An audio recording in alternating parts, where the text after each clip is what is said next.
किसी से भीख मांगते, हम अपना अधिकार मांगते। बिना सूचना दिए जब हमने पूछा तो कहा है कि हमारे पास पैसा नहीं है, गवर्नमेंट ने हमारा पैसा रोक लिया है। इतना चाहते हैं कि जिस तरीके से पहले हम लोग का काम जो चल रहा था, जो हम लोग को डिसकंटिन्यू कंपनी ने किया है, बस उसको दोबारा से कंटिन्यू कर दें। उसका भरण पोषण करना है तो हम कैसे करेंगे अपने बच्चों का? बिना रोजगार के हम कब तक बैठे रहेंगे? पढ़े लिखे रायबरेली जिले में हर महिला को सशक्त करने की कोशिश करते थे, रात दिन एक करते थे। समझ रहे कि सरकार महिलाओं पे काम करती, बिल्कुल नहीं। मेरे लिए सरकार बिल्कुल ठेंगे के समान है। थी उनको हमने कैसे उनको न्याय दिलाया। आज हम खुद न्याय लेने के योग्य हैं, लेकिन हमें न्याय नहीं मिल रहा है।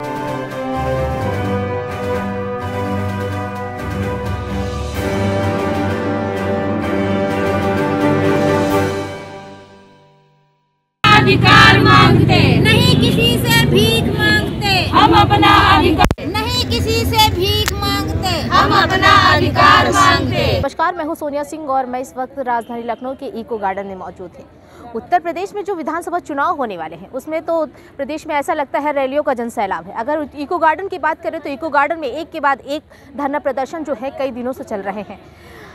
69,000 शिक्षक भर्ती मामले को लेकर हो, चाहे 97,000 शिक्षक भर्ती मामले को लेकर हो, और चाहे आंगनबाड़ी सहायिका कार्यकर्ती को लेकर के हो, और अब 181 महिला हेल्पलाइन का मामला भी सामने आया है। ये लोग भी कई दिनों से यहाँ पर इको गार्डन में हैं, धरना प्रदर्शन पर बैठी है, और ये भी भूख हड़ताल पर बैठी हुई है। इन लोगों को धरना प्रदर्शन करते हुए आज 3 दिन हो गया, लेकिन प्रशासन की ओर से इन लोगों से बात करने के लिए अभी तक ना कोई प्रशासन की ओर से अधिकारी आया है, ना कोई भी आया। इतनी ठंड होने के बावजूद भी ये लोग अपना घर बार परिवार छोड़ करके यहाँ पर धरना प्रदर्शन कर रहे हैं, वो भी भूख हड़ताल करके बैठे। तो हम लोग इनसे बात करेंगे और जानेंगे कि आखिरकार ऐसी कौन सी मांगे हैं जो ये लोग भूख काल में बैठी हुई, अनिश्चित काल में बैठी हुई है। तो हम इनसे बात करेंगे।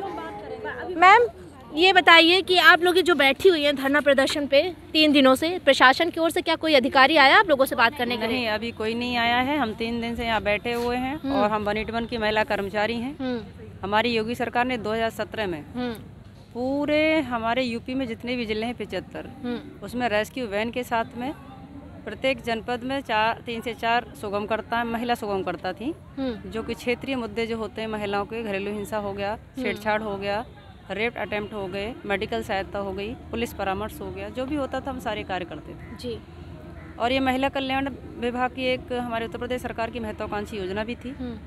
उस योजना का संचालन हमारी जीबीके MRI कंपनी आशियाना थाना में जो पड़ती है वो इसको संचालित कर रही थी। उन्होंने 5 जून 2020 को मैं डिसकंटिन्यू कर दिया था सेवा से। ये कहा बिना सूचना दिए। जब हमने पूछा तो कहा है कि हमारे पास पैसा नहीं है, गवर्नमेंट ने हमारा पैसा रोक लिया है, जो 1.5 साल से बिना पैसे के काम भी कर रहे थे मैडम। कोरोना में जब पहला लॉकडाउन लगा था 22 मार्च से, तब से लेके हमने पूरा 2020 में पूरा बिना पैसे के काम किया था, कोई भी सेवा को रुकने नहीं दिया था। हमारी इतनी निष्ठावान महिला कर्मचारी हैं ये, क्योंकि हमें भरोसा था कि हम काम कर रहे हैं तो सरकार हमारा पैसा तो देगी। हम कोरोना योद्धा में भी शामिल रहे हैं, और आज ये कंडीशन है कि आज हम सड़क पर उतर पड़े हैं। ये सशक्तिकरण है, बेटी बचाओ बेटी पढ़ाओ, नौकरी दो फिर नौकरी छीन लो। इन महिलाओं के कंधों पर पूरे परिवार का जोर है। सशक्तिकरण का मतलब ये होता है कि वो सेल्फ डिपेंड हो, परिवार का भरण पोषण करने के योग्य हो, उसके फैसले समाज परिवार में मतलब मान्य होते हैं। आज ये महिलाएं किसी को अपना फैसला सुना रही हैं ना, जो भी के कर रही हैं, लेकिन कोई सुनने को तैयार नहीं है। किसी के कहने के लायक नहीं बची हैं। गाँव में, घर में, परिवार में सब लोग लड़ रहे हैं कि तुम बैठी हो, कोई सुन लेगा तुम्हारी? किसी का बच्चा परेशान है, किसी के सास ससुर परेशान है, जिनकी हम जिम्मेदारी उठाने के लिए हमारी भाई उन्होंने जन्म दिया, हमारी जिम्मेदारी बनती है कि हम उनको कमाएं और उनको खिलाएं, उनकी सेवा करें। मैंने दुनिया की सेवा करी है, समाज की सारी महिलाओं की सेवा करी और आज भी करूँगी, लेकिन मुझे अवसर नहीं दिया जा रहा है। और आप लोग जो ये अनिश्चितकाल भूख हड़ताल पर बैठी हैं, अगर आप लोग ऐसे बैठी रहेंगी तो कैसे काम चलेगा, ये बताइए। मैडम, भूख हड़ताल तो हम वैसे ही भूखे प्यासे तो वैसे ही मर रहे हैं। अनाज किसी बहनों के घर में तो अनाज भी नहीं है, सब खरीद के खाती हैं, और खरीदने का मतलब है कि पैसा होगा तो अनाज मिलेगा। सभी के खेत थोड़ी है, लंबी लंबी खेती बड़े किसान की महिलाएं होती तो घरों में घूंघट के अंदर बड़े आराम से पर्दे और AC कूलर में रहती, ठीक है ना। ही कोई मंत्री की बेटी है ये महिलाएं जो हैं बहुत ही कर्मठ हैं, योग्य हैं, पढ़ी लिखी हैं और अपने बल पर कमाकर खाना चाहती हैं। और ये जो अवसर है वो हमारी सरकार ने छीन लिया है।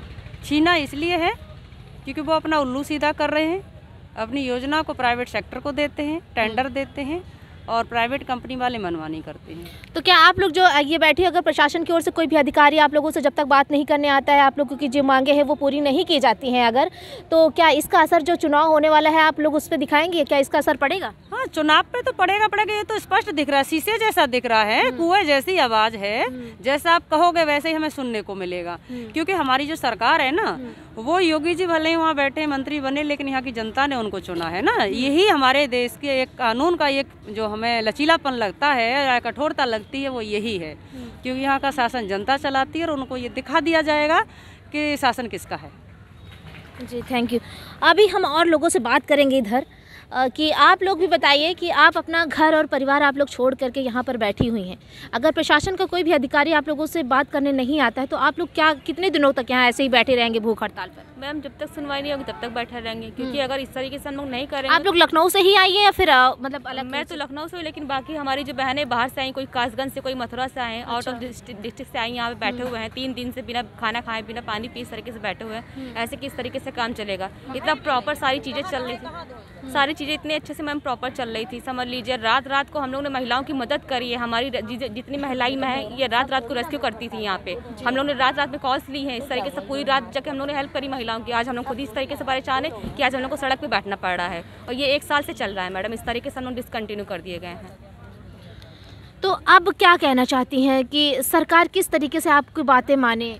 हम बस इतना चाहते हैं कि मैम जिस तरीके से पहले हम लोग का काम जो चल रहा था, जो हम लोग को डिसकंटिन्यू कंपनी ने किया है, बस उसको दोबारा से कंटिन्यू कर दें।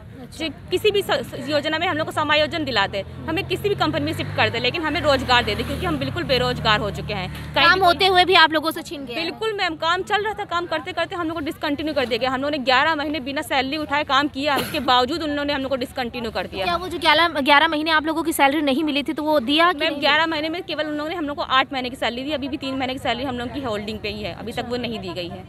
अभी भी हम लोग डिसकंटिन्यू चल रहे, 3 महीने सैलरी भी नहीं दी, और प्लस हम लोग इस तरीके से बैठे हुए हैं। आज भी कोई रोजगार नहीं मिल रहा है, हम लोग का रोजगार चलते चलते छीन लिया गया है। आपका क्या कहना है मैम? हमारा भी यही कहना है कि हमको रोजगार दें, क्योंकि हमको अपने बच्चों का भरण पोषण करना है। तो हम कैसे करेंगे अपने बच्चों का? बिना रोजगार के हम कब तक बैठे रहेंगे? पढ़े लिखे रोजगार होते हुए भी बेरोजगार हो गए। बेरोजगार हो गए हैं।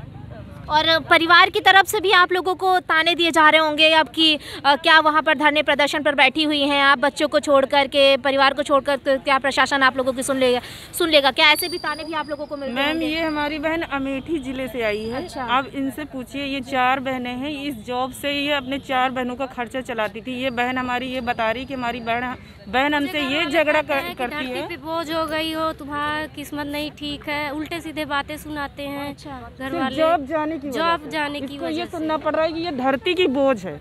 बताइए मैडम, आज हम जब यहाँ पर बेटी बचाओ बेटी बढ़ाओ का नारा दिया जाता है, अब वही बेटी जब रोजगार होते हुए बेरोजगार हो जा रहे हो और उसको परिवार वाले ऐसे बोलेंगे तो फिर कहाँ पे जाएंगे वो लोग? मैम, मैं सीएम सर को ये संदेश देना चाहती हूँ आपके चैनल के माध्यम से, जो बेटी बचाओ बेटी पढ़ाओ ये महिला सशक्तिकरण के जो ढोंग कर रहे हैं, लाखों रुपए खर्च कर रहे हैं, हम जागरूक करने के लिए लाखों रुपए खर्च कर रहे हैं। हम यहाँ 16,000 में रायबरेली ज़िले में हर महिला को सशक्त करने की कोशिश करते थे, रात दिन एक करते थे, हर महिला को जागरूक करते थे, सिर्फ 16,000 में। बताइए हम लोग की गलती कहाँ है? क्या सरकार के पास इतना भी बजट नहीं है जो हम महिलाओं को रोजगार दे सके? हम 365 महिलाएं हैं, इतना भी सरकार के पास बजट की कमी कैसे आ गई है? हमें कुछ तो जवाब दे। हम लोग यहीं बैठेंगे जब तक सीएम सर का कोई ऑर्डर नहीं आ जाता। क्या जब तक अगर आप लोगों की ये मांगे नहीं पूरा होती तो क्या आप लोग सड़कों पर भी उतरेंगे? जी बिल्कुल, आवश्यकता पड़ी तो ये भी करेंगे। हाँ, इधर आइए जरा, इधर भी बात कर लेते हैं। क्या कह रही हैं आप? मैं ये कह रहे हैं जब तक सरकार हमारी सुनवाई नहीं करेगी तब तक हम निदेशालय में भी घेराव करेंगे और चौराहों पे भी अपना हंगामा करेंगे। मेरी मांग जरूर सुने, क्योंकि मैं एक तरफ नारा देते हैं महिला सशक्तिकरण, कहाँ गई सशक्तिकरण? जो महिलाएं यार दर दर भटक रही हैं, अपने एक एक दाने के मोहताज हैं, अपने बच्चों की परवरिश करने के लिए मोहताज हैं, रो रहे हैं घर में, सास ससुर बुजुर्ग हैं जिनकी सेवा नहीं कर पा रहे हैं, उनको और तलाकशुदा औरतें हमारी हैं, विधवा महिलाएं हैं, हमारी विकलांग महिलाएं हैं, एकल महिलाएं हैं जो इसमें सबसे ज़्यादा जुड़ी हुई हैं, अपना घर चला रही हैं। ऐसी महिलाओं के लिए कहाँ जगह है? कहाँ सरकार सशक्तिकरण चला गया? कहाँ महिलाओं पे काम करती? हम तो नहीं समझ रहे कि ये सरकार महिलाओं पे काम करती। बिल्कुल नहीं, मेरे लिए सरकार बिल्कुल ठेंगे के समान है। कर दिया है सरकार ने, सशक्त महिलाओं को शोषण किया है। जो सशक्त नहीं, उनका क्या क्या स्थिति होती होगी मैं जानती हूँ, क्योंकि मैंने फील्ड स्तर पर काम किया है कि उन महिलाओं को जो घरों में घुट रही थी, घरेलू हिंसा का शिकार थी, उनको हमने कैसे उनको न्याय दिलाया। आज हम खुद न्याय लेने के योग्य हैं, लेकिन हमें न्याय नहीं मिल रहा है। न्याय दिलाते दिलाते आप लोग खुद ही ऐसे स्तर पे आ गए हैं कि आप लोगों को न्याय की खुद ही गुहार लगानी पड़ रही है। सच तो ये है कि जिनको महिलाओं को हम न्याय दिलाते थे, हम दिला सकते थे, लेकिन हमें न्याय दिलाने वाला कोई पैदा नहीं हो रहा है। मैम आप बताइए, आप लोग भी बैठे, आप कहाँ से आई हैं? मैं मैम कन्नौज से हूँ। कन्नौज से आई हुई है। इतनी ठंडी में आप लोग अपने बच्चे, अपने बच्चे, अपने परिवार, अपनी फैमिली छोड़कर कितनी ठंडी में आप लोग बैठी हुई हैं, तो क्या कैसे मतलब प्रशासन को आप कैसे आप जागरूक करना चाहती कि प्रशासन आप लोगों की सुने? अब योगी जी को हम लोगों का सुनना चाहिए। हम लोग इतने धरना में बैठे हैं, पहले भी इससे धरना हुआ हम लोगों का, और वहाँ तक क्या उनके पास तक बात नहीं पहुँची होगी हम लोगों की, लेकिन वो सुनवाई ही नहीं कर रहे हैं। तो इस बार सरकार तो बननी नहीं इनकी, बस यही ठान लिया है। जब तक हम लोगों को हमारे बारे में जब तक नहीं सोचेंगे सरकार, तब तक जितनी हम एक महिला 2 घर संभालती है, बेटी हमेशा 2 घर संभालती, तो हम ससुराल पक्ष और मायके पक्ष दोनों तरफ का वादा करते हैं कि वोट इनको नहीं देंगे। अगर हमारी सुनवाई नहीं हुई तो इनको वोट बिल्कुल नहीं मिलेगा। अगर वोट लेना है, अगर हमारी समस्याएं सॉल्व होगी तो हम वोट देंगे, वरना वोट नहीं देंगे, किसी को नहीं देंगे। जी देखिए, यहाँ पे जो दूसरों को न्याय दिलाती थी, जो महिलाएं दूसरों की समस्याओं को सुनती थी, जो दूसरे की पीड़ा को अपनी पीड़ा समझ करके उनका निवारण करती थी, आज वो खुद ही न्याय की गुहार लगा रहे। लेकिन प्रशासन की ओर से इनकी गुहार सुनने के लिए ना ही प्रशासन का कोई अधिकारी अब तक इन लोगों तक पहुँचा है, और ना ही कोई इन लोगों की खैर खबर लेने के लिए यहाँ पर आया हुआ है। अगर बात करें इन लोगों की, तो ये भूख हड़ताल पर बैठी है। अगर प्रशासन की ओर से नहीं अगर कोई आया तो आखिर क्या होगा? इधर उधर थोड़ा सा बात कर लेते हैं। बताइए कि आप लोग भी अपनी फैमिली, बच्चे सब इतनी ठंडी में छोड़ के बैठी हुई हैं, क्या कहना चाहती हैं आप? मैम हम यही चाहते हैं कि सरकार हमारी बात सुने, हमारी जॉब हमको वापस करे, हमारा पैसा 3 महीने का बचा वो पैसा हमारा वापस करे। आप कहाँ से आई हैं? मैम रायबरेली से आए हुए हैं। जी मैम 3 दिन से यहाँ पर रुके हुए हैं, ना तो रहने की व्यवस्था है ना कुछ खाने की व्यवस्था। हमारे पास पैसे तक नहीं बचे कि हम जाएँ कैसे घर। अब यहीं पर रुके हुए टेंट पे हम लोग रात भर रहेंगे। घर से भी आप लोगों को कमेंट मिलते हैं कि बताओ तुम वहाँ क्यों पड़ी हो।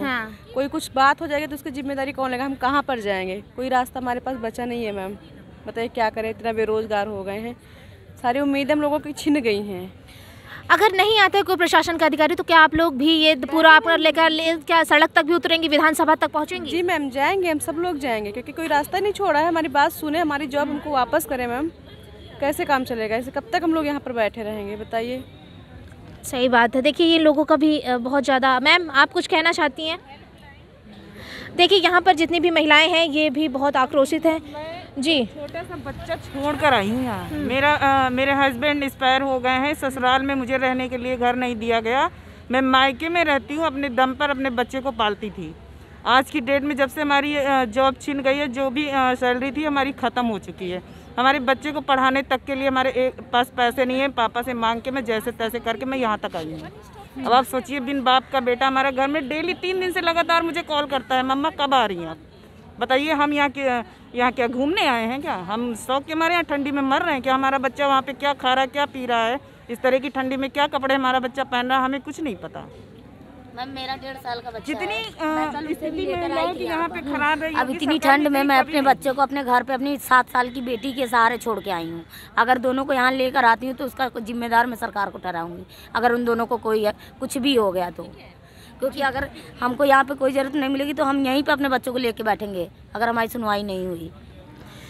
देखिए ये लोग अपना घर और परिवार छोड़कर, अपने छोटे छोटे बच्चों को छोड़कर के घर में आई हुई और ये धरना प्रदर्शन दे रही हैं, और इन लोगों को घर से हो या बाहर से भी ताने मिल रहे हैं। ये लोग मतलब रोज़गार होते हुए भी ये लोग बेरोजगार हो गई हैं, अनिश्चितकालीन भूख हड़ताल पर बैठी हुई हैं। आखिर प्रशासन का अधिकारी जो है क्यों इन लोगों की मांग को सुनने नहीं आ रहा है? आखिर खैर खबर लेने के लिए आखिर प्रशासन की ओर से कोई सख्त कदम क्यों नहीं उठाए जा रहे हैं?